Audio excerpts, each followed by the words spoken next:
നമസ്കാരം, ഞാൻ ഡോക്ടർ വിനോദ് രാജ്. ചിത്ര ഫിസിയോതെറാപ്പിയുടെ പുതിയൊരു വീഡിയോയിലേക്ക് സ്വാഗതം. നമ്മളെല്ലാവരും ഒന്നുകിൽ നേരിട്ടോ അല്ലെങ്കിൽ നമുക്ക് പരിചയമുള്ളവരിലൂടെ പലപ്പോഴും കണ്ടിട്ടുള്ള ഒരു അവസ്ഥയാണ് കാൽമുട്ടിലെ ലിഗമെൻറ്റുകളുടെ ക്ഷതം.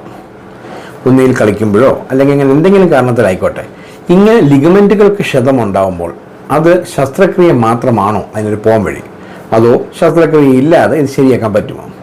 ഇതൊക്കെ നമുക്ക് ഈ വീഡിയോയിൽ ഒന്ന് വിശദമായിട്ട് കാണാം.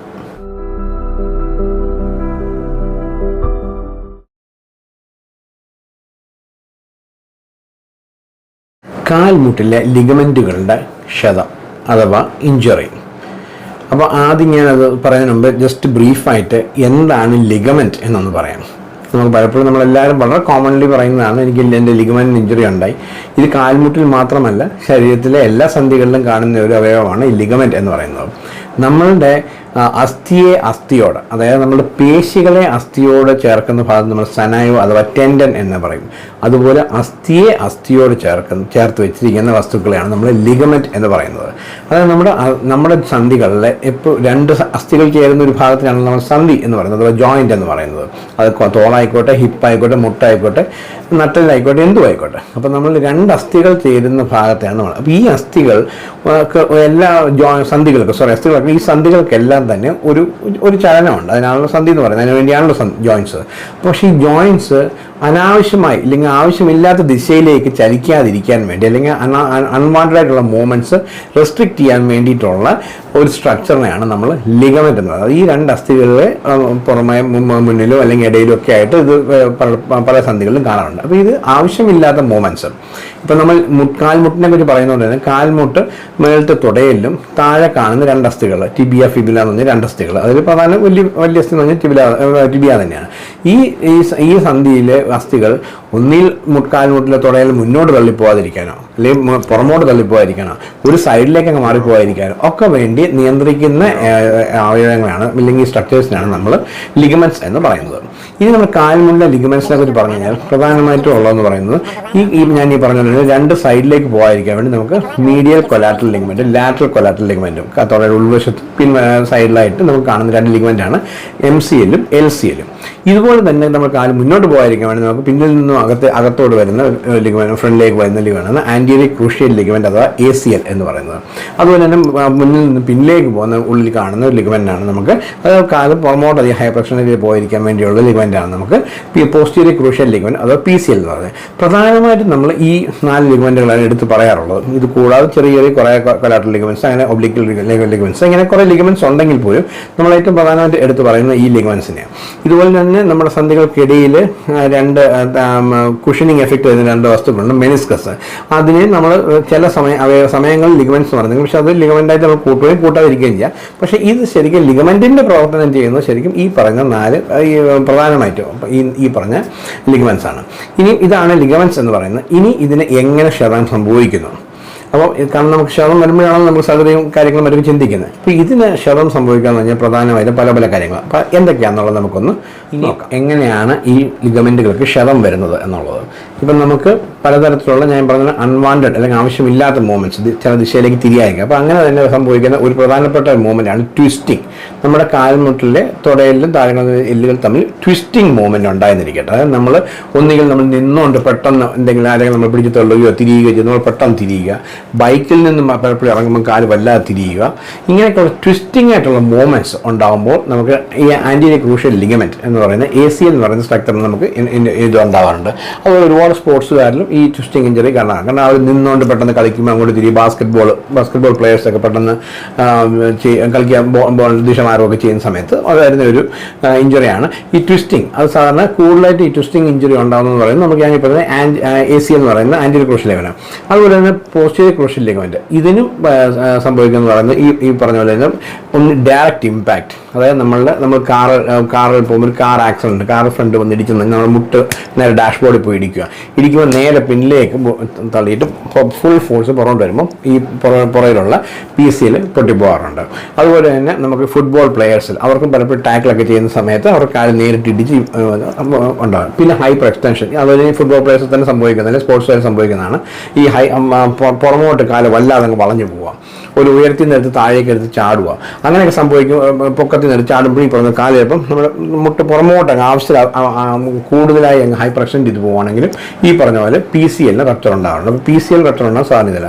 പിന്നെ അതുപോലെ നമുക്ക് പറയുന്നത് ഈ MCL LCL മുട്ടിന് 2 വശങ്ങളിലുള്ള ലിഗമെന്റ്സ്, ഇത് ഈ പറഞ്ഞ പോലെ തന്നെ നമുക്ക് എന്തെങ്കിലും വാൽഗസ് സ്ട്രെസ്സും വാരസ് സ്ട്രെസ്സും എന്നും പറയും. അതായത് നമ്മുടെ മുട്ടിൻ്റെ സൈഡിൽ ഉൾവശത്ത് സന്ധിയിലോട്ട് എന്തെങ്കിലും ഇടിക്കുകയോ കളിക്കുകയോ സമയത്തോ എന്തെങ്കിലും ഒരു ആഘാതം ഉണ്ടായാൽ ഈ സൈഡിൽ ലിഗ്മെന്റ് പൊട്ടിപ്പോകും. അവിടെ നിന്ന് ഇങ്ങോട്ടാണ് ഇടി വരുന്നതെങ്കിൽ ഈ സൈഡിൽ ലിഗ്മെന്റ് പൊട്ടിപ്പോകും. അപ്പോൾ ഇങ്ങനെയുള്ള കാര്യങ്ങളാണ്.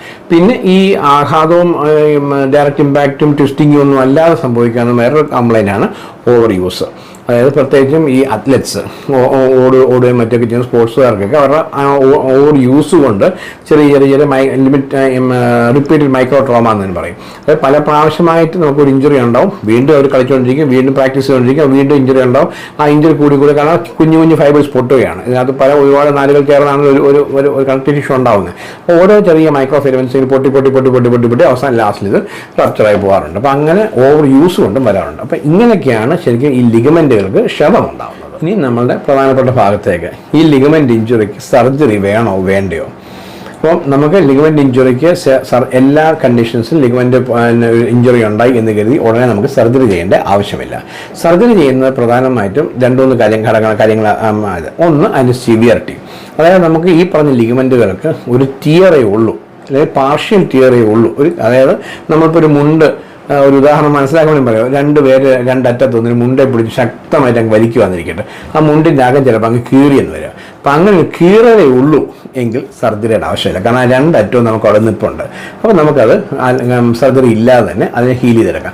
നേരെ മറിച്ച് ഈ വലിച്ചു പിടിച്ചുകൊണ്ടിരിക്കും ഒരാളുടെ കയ്യിൽ നിന്ന് മുണ്ടങ്ങ് വിട്ടുപോയി, മറ്റേ സൈഡിലോട്ട് അങ്ങ് പോയി, അത് നമ്മൾ കംപ്ലീറ്റ് ടിയർ അല്ലെങ്കിൽ റപ്ചർ എന്നാണ്. കംപ്ലീറ്റ് ടിയർ എന്ന് പറയുമ്പോൾ അതല്ല, റപ്ചർ ആണ് ശരിക്കും പറയുന്നത്, അങ്ങ് വിട്ടുപോയി. ഈ ഒരു കണ്ടീഷനിൽ നമുക്ക് പിന്നെ സർജറി അല്ലാതെ വേറെ വഴിയില്ല.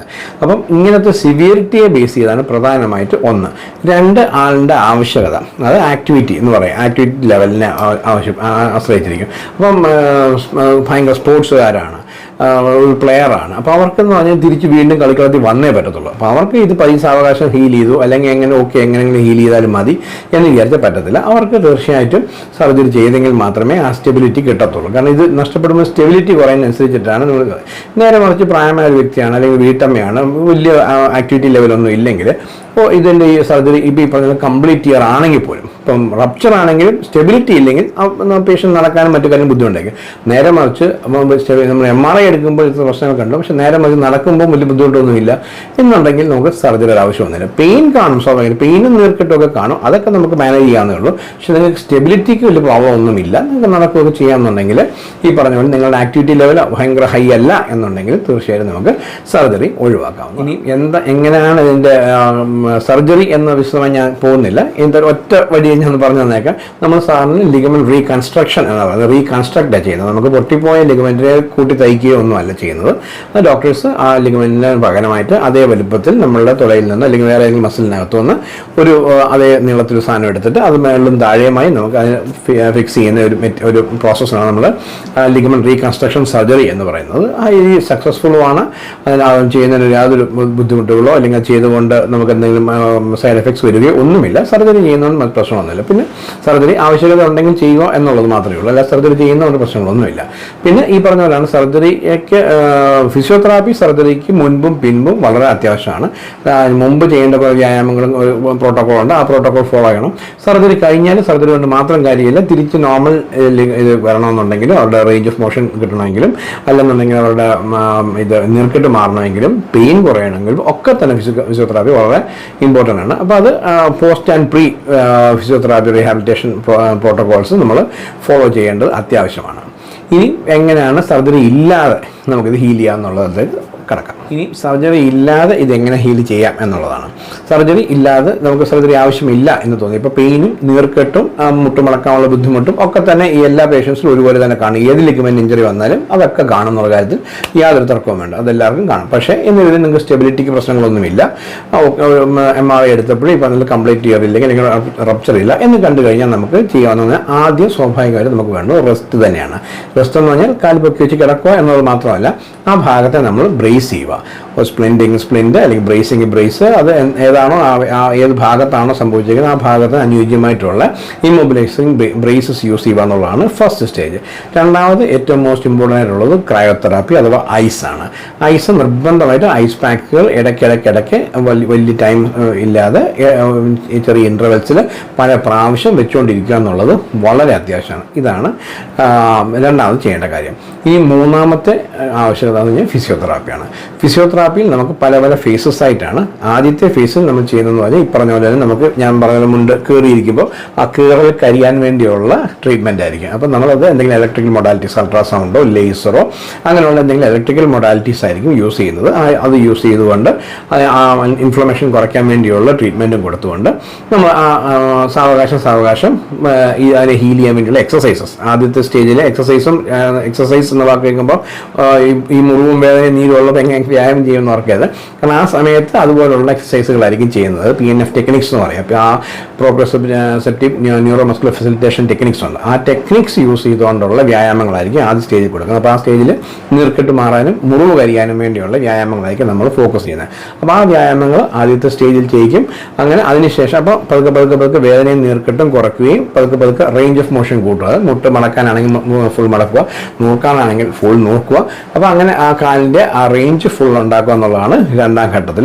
മൂന്നാം ഘട്ടത്തിൽ നമുക്ക് സ്ട്രെങ്തനിങ് എക്സസൈസ്, അതായത് കാലിന് ബലം വരാൻ പഴയ പോലെ നമുക്ക് സ്റ്റെപ്പ് കയറാനും സൈക്കിൾ ഓട്ടാനും നമുക്ക് ഒക്കെ ചെയ്യാൻ വേണ്ടിയുള്ള സ്ട്രെങ്തനിങ് എക്സസൈസ് ആയിരിക്കും മൂന്നാമത്തെ ഫേസ് ചെയ്യുന്നത്. അപ്പോൾ ഇങ്ങനെ 3 ഫേസസ് ആയിട്ട് ഫിസിയോതെറാപ്പി ആയിരിക്കും നമ്മൾ പിന്നീട് ഫോക്കസ് ചെയ്യുന്നത്. അപ്പോൾ ഇതൊക്കെയാണ് ലിഗമെന്റ് ഇഞ്ചുറി വന്നു കഴിയുമ്പോൾ നമ്മൾ നിർബന്ധമായിട്ടും സർജറി ഇല്ലാതെ നമുക്ക് ചെയ്ത് ഭേദപ്പെടുത്താവുന്ന സ്റ്റേജസ്. നീ ലിഗമെന്റ് ഇഞ്ചുറി, അതായത് കാൽമുട്ടിൽ ഉണ്ടാകുന്ന ലിഗമെന്റുകൾ എന്താണെന്നും അതിനുണ്ടാവുന്ന ഇഞ്ചുറികൾ എന്താണെന്നും എങ്ങനെയാണ് ഉണ്ടാവുന്നതെന്നും ഉണ്ടായിക്കഴിഞ്ഞാൽ നമുക്ക് സർജറി ഇല്ലാതെ, അല്ലെങ്കിൽ സർജറി എപ്പോഴാണ് ആവശ്യമെന്നും സർജറി ആവശ്യമില്ലെങ്കിൽ എന്താണ് ചെയ്യേണ്ടതെന്നുള്ളതൊക്കെ നിങ്ങൾക്ക് ഏകദേശം മനസ്സിലായി കാണും ഞാൻ വിശ്വസിക്കുന്നു. ഈ വീഡിയോ നിങ്ങൾക്ക് പ്രയോജനപ്പെട്ടെന്ന് തോന്നുന്നെങ്കിൽ ഇത് ലൈക്ക് ചെയ്യുക. ഈ ചാനൽ ആദ്യമായിട്ട് കാണുവാണെങ്കിൽ ഇതുപോലുള്ള ഇൻഫോർമേറ്റീവ് വീഡിയോ വീണ്ടും കാണുന്നതിന് മറക്കാതെ ഈ ചാനൽ സബ്സ്ക്രൈബ് ചെയ്യുക. മറ്റൊരു വീഡിയോ ആയിട്ട് ഉടൻ തന്നെ കാണാം. അതുവരേക്കും ബൈ.